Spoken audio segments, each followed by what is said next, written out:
Well, in my book, The Creature from Jekyll Island, I created a fanciful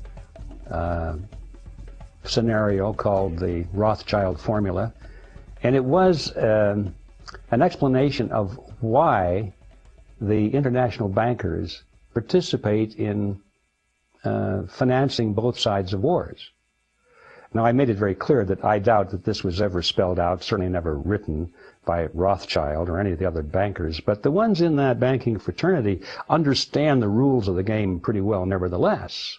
And it goes something like this, that the very wise and wealthy financiers of the world, going way back even before Rothschild's time, have observed that the world was a pretty rotten place to live in, that nations were always fighting over something or other. Somebody was always trying to conquer somebody else, and wars were universal. Too bad about that, but that's the way it is. So they decided that, well, since you can't stop wars, you might as well benefit from them. You might as well finance these warring sides, because they pay a lot of money to get gold and silver, whatever they need to finance their military excursions. They need money.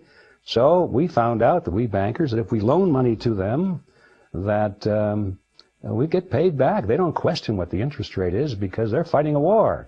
And if they can win the war, they can just plunder the victim and pay us whatever we want out of the plunder. It doesn't cost them anything, really. So too bad about that, but we'll finance both sides of any war, because we're not going to stop it. We might as well benefit from it. Then the issue comes up, well, what happens if one of these nations decides not to pay us?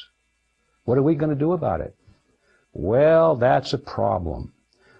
Since we bankers, we don't have any military of our own, what are we going to do about that? How are we going to force that nation that we loaned this money to pay us back? The answer is very simple. If they refuse to pay us back, we'll finance an opposing nation or a revolutionary group somewhere else to become an enemy of that nation and attack it and destroy it, invade it. We'll create another war, in other words, in order to get our money back. We'll finance this side to attack that side. And so by financing all sides in a war and keeping the world divided up into warring factions so that no one unit is particularly stronger than the other, the banks can continue to finance all sides of wars forever and always collect their interest, because they have the ability of putting one nation against another nation to collect their debts.